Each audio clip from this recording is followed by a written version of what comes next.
या सगळ्या समस्यांचं निराकरण थोडंसं झालं आणि मग देवाभाऊंनी ठरवलं की अमितभाई शहा साहेबांकडं घेऊन गेले. तिथं चर्चा झाली आणि देशात आपल्याला कल्पना आहे की तेव्हा 5 काय वर्ष सांगितलं म्हणजे शहांनी आणि फडणवीसांनी नाही, काय? एकच त्यांनी सगळं समजून घेतलं आमचा विषय आणि एक 5 वर्षासाठी सक्षम नेतृत्व नरेंद्रजी मोदी साहेबांसमोर केंद्रीय सरकार होतं आणि महाराष्ट्राच्या विकासामध्ये डबल इंजिन असणं फार आवश्यक होतं देशाच्या विकासासाठी आणि म्हणून स्वाभाविक खाली पण त्याच विचाराचं सरकार यावं ह्या आग्रहाचे ते होते आणि आम्ही म्हटलं की आम्ही आपल्या विचारांशी संलग्न आहोत.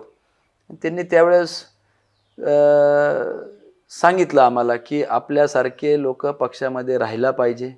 आपली त्याच्यात काहीही चूक नाही आहे. आम्ही आपल्याविषयी समजू शकतो. आपण पक्षात राहावं आणि देश घडवण्याच्या कार्यासाठी एक हातभार या भारतीय जनता पार्टीमध्ये लावावं ही त्यांनी अपेक्षा व्यक्त केली आणि आम्ही त्याला प्रतिसाद दिला. कार्यकर्त्यांशी संवाद देवेंद्रजींनी साधला, आम्ही साधला आणि सगळ्यांचं मत परिवर्तन करून आम्ही थांबलो.